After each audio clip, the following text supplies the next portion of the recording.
Hey everyone, we have Vikram Mittal here with us. He is India's Shark Tank India's first and only artisanal fermented food and beverage company owner, and his company is called MAVI's Pantry. MAVI stands for Miraculous and Vital Indulgence.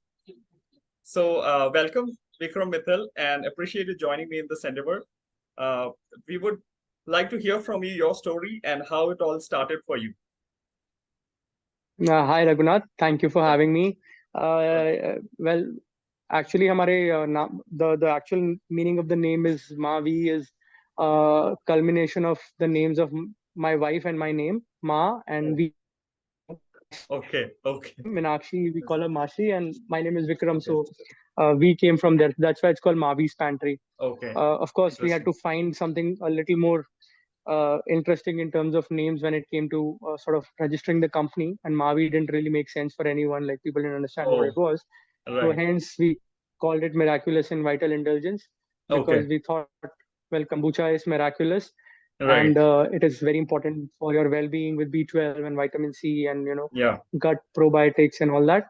Plus, it's Okay, an indulgence because the taste and everything. People take a little while to get used to it. So I okay. thought it was an indulgence at that point. So that's how the name came into being.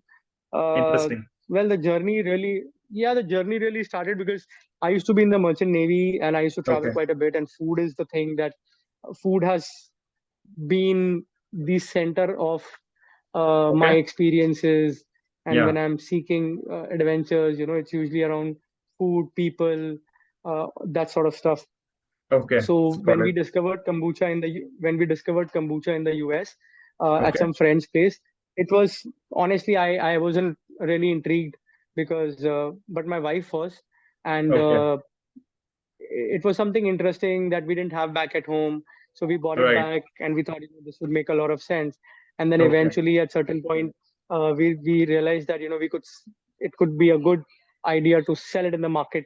And some okay, friends of ours who they propelled us, hey, why don't you guys try and sell it in the market?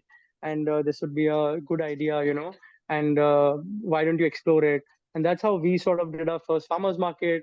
We tasted okay, initial success in the farmers market, and well, I think if it wasn't for that success in the farmers market, we wouldn't have really gone ahead and spent more time on kombucha. We would have done some for ourselves and we would have been happy. But that success that we got in the farmers market really propelled us into thinking of this as a business venture. okay, okay. So So you that's find how, some, and then okay, good. no, so that's how this whole thing started, like through farmers Right. markets uh, and yeah, basically just explaining to people why kombucha, how kombucha, and Mm, even today I do the same so many right. times because Yeah, although kombucha is now present at so many places, people still don't understand what what a real kombucha is and what right. really it should be. Hmm. Okay, got it. So you travel across the world and you find this kombucha thing in the US and then find it as an amazing product for our Indian consumers, bring it back, go to the farmers, and then try to work with them to sell it to the market. So So, farmers market is where the farmers okay, market is. We never went to the farmers. okay, Farmers market is where usually okay, to the market every weekend, and that's also a place where people who are conscious eaters, people who want good stuff, you know, people who want good vegetables, good fresh fruits, they come there. So it okay, was an ideal clientele. I mean, if we had to try somewhere, that would have been an ideal place 5 years ago. okay, okay.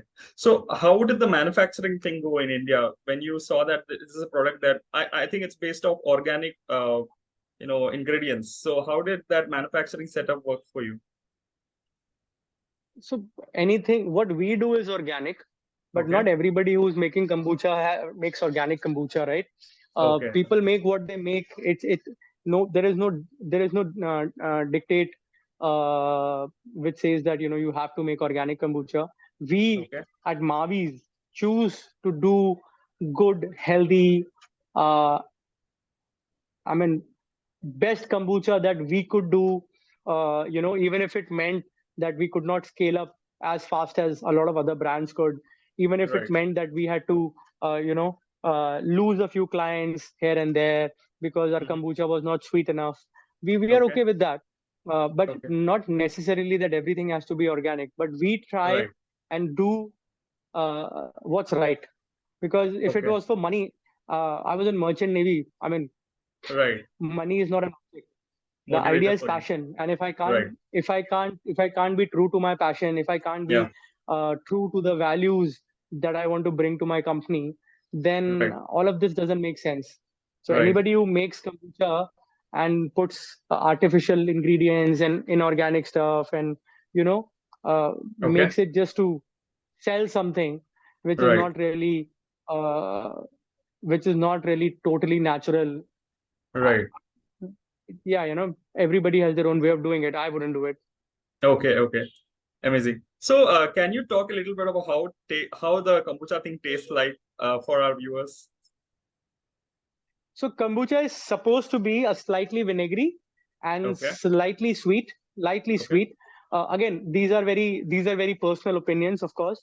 But as a manufacturer and having talked to thousands and thousands of people about kombucha, I think a sweet spot kombucha is where it's slightly sweet, slightly vinegary, and there is a little bit of effervescence, matlab thoda slightly fizzy hona chahiye.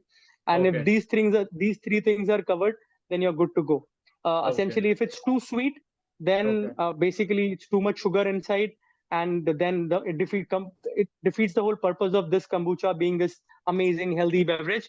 And if there is too little sugar and if it's too tarty, then you alienate a lot of people, because India, although we drink a lot of alcohol, but we drink desert wines, we drink desert wines, but this is something people are still getting used to. So when you talk about kombucha, it's in the same breath. Kombucha is also something that people take a little time to adjust to, and a little time to get used to. But it's perfectly all right. Okay.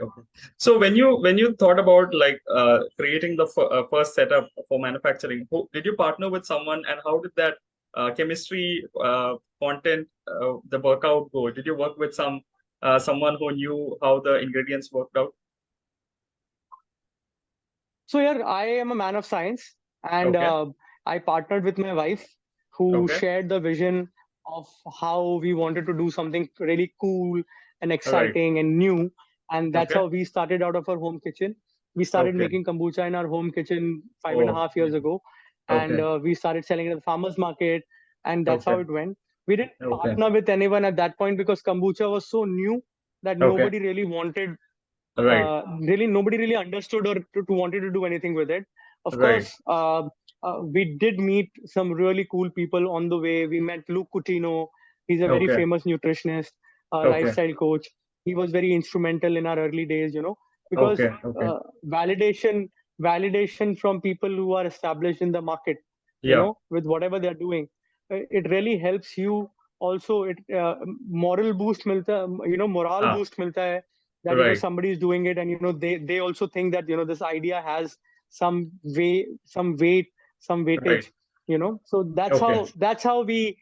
So these kind of partnerships did happen. We met some amazing people on the way. But if you talk about the company and the kombucha and whatever else we do, kimchis and sauerkrauts and ginger ales and beet kvass, all of it was essentially a fruit of Meenakshi and Vikram and our hard work.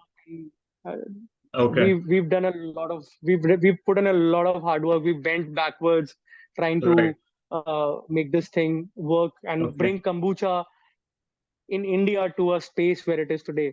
You could have 10,000 brands today, but जो दिशा परिवर्तक कहते हैं हिंदी में, मतलब the game changer. We were the game changers. We shifted how people looked at kombucha in India. So and the Shark Tank appearance, and that just, we were the ones who made it, because we were the ones who understand it as well. Okay. I think the Shark Tank India appearance really was a game changer for you in terms of creating visibility for your product, and then people just started buying it more and more. No. I disagree. I think Shark Tank, it definitely gave us recognition. It definitely opened door for us at certain times, Okay. but all that is momentary, and there's a novelty factor to all of it. Correct. Right. And if you say that Shark Tank helped us build the brand, I think that would undermine the hard work that my wife Right. and I have put in building the brand Yeah, so far. absolutely. We've Right. we've Right. spent for the first 3 years, for the first 2 years, I don't remember a single weekend when I was sleeping past 7, because I was Oh, up at 6. My wife was up at 6. We were doing okay. 2 to 3 farmers market on the weekend, Got it. trying to reach to people, trying to educate them about kombucha, Okay. and talking to them. We've done Yeah, events. absolutely. Right. It's been a crazy journey for us. So Shark Right. Tank was definitely maybe a validation of our Right. efforts Okay. and the knowledge and the expertise that we have in the subject matter. Yeah. But in no way can I say that Shark Tank was the turning point and it changed everything for us. No, it Okay. didn't. Okay. What it Okay. did was definitely help us through the way, for sure. Okay. Okay. Okay. So when you like first few 2 years when you were struggling trying to build your market, how was it that you found out that this is the way to go? I'm sure you would have tried some strategies and then some would have worked and some wouldn't have. So what is it that one thing that you credit the most to your sales approach? Yeah, I think having a good product, having a balanced product, Okay. and that we did a lot of markets and exposure. We got a lot of exposure. That Okay. also meant we did a lot of hard work, standing there every weekend, Okay. morning to evening, standing somewhere, talking to people. That really helped. But I think what helped most was the gift of gab. So I feel lucky that I'm someone who can hold a conversation with multiple people and can talk about Right. variety of things, and that really helped us because uh, you know I could connect with my customers. Okay. I could make them. I can make them laugh. I can make Right. them giggle. I can force them, literally force them to try the product at times. And I think that's Okay. something that in sales, these are the important things that you need to learn. That Right. perseverance, and Yeah. somebody puts you down and says, "Hey, I didn't like this. This is crap. Right. This is so bad. I will never drink this again in my life." But to laugh it off and Yeah. redo the whole process with the next customer, it needs a lot of grit. And I think Right. that's what I could do for Okay. my brand. And I think that really helped us because when you're out there, Yeah. unless you engage with people, Right. people do not buy the product. People Got it. Coca-Cola would not need Amir Khan to sell the Coca-Cola, right? Right. Right. People what Amir Khan was selling. People were not Okay. buying Coke. So it's as Right. simple. So when they listen, they understand the passion, they understand what we are telling them about the product, about the Right. process, about the why of kombucha. That is what really makes a difference Okay. when it comes to sales. Okay. So it's more like your passion is just showing out to the people, and then people engage more, and they want to refer to other people in their network, and it just grows through word of mouth referral. Is that what you're trying to say? Okay. Absolutely. So Okay. yeah, there is a lot of word of mouth as well. Okay. There's so many times my somebody calls and, "Hey, my friend ordered kombucha from you. Okay. I really loved it, and I would like to order some for myself," and all Right. of that. Okay. Okay. Got it. Always Right. there, and it always helps, and it's always very encouraging because Right. when you hear something like this is what really warms you up and gives you the confidence that you must be doing something right. That people Okay. approach you, reach out to you, and they want to consume something that you are brewing and you're making with so much passion. Okay, okay. It's the confidence in the product, and then you engage with the people, and then it starts growing on all the Absolutely. time. Okay, I amazing. I always make sure that whenever I go to a store or whenever I go to a restaurant, I always Okay, ask them to do tasting for the product and talk to the staff okay, because they are the people who would be selling the product. If I can't okay. convince them and if I can't tell them what the product is, what it feels Right. like, what it tastes like, they would never be able to uh, Understand. justify Yeah, selling the product got it. to Got it. themselves, even Right. to themselves. They're like, Right. yeah, I don't know. I just, whatever, man. I mean, it's in the menu, so I'm trying to sell it. Like, but they will not even try because they don't Yeah. understand the product. How can you sell Right. something that you don't understand? Got it.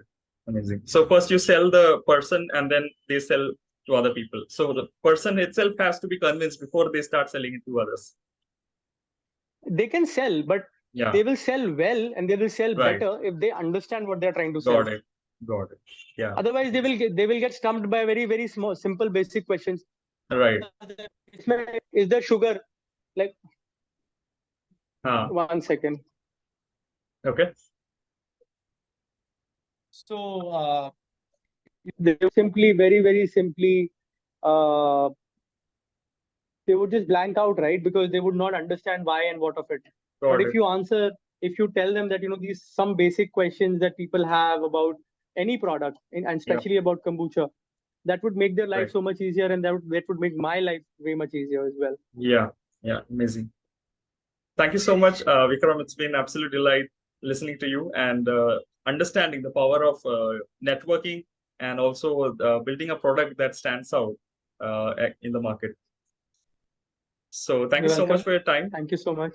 Yeah. And any closing Absolutely. comments that you want to make for budding entrepreneurs in this digital world? Yeah, Matt, I always tell, I've been, whenever I take sessions or whenever I'm talking to some new entrepreneurs, I always tell that, perseverance Yeah. is the key to success. And Right. also you have to have the grit you will put down, but you need to believe in what you're doing, because if you're not Okay. believing in what you're doing, it doesn't work. Right. Right. Makes sense. It doesn't Yeah. work if you don't believe in what you're doing. So that's Yeah. pretty much about it. Okay. It's the faith in yourself and then overcoming challenges as it comes along with your power of grit. Amazing. Yeah. Thank you so much, Vikram. And I'll talk to you soon. Thank you. Yeah. Welcome. Absolutely. Cheers. Bye-bye.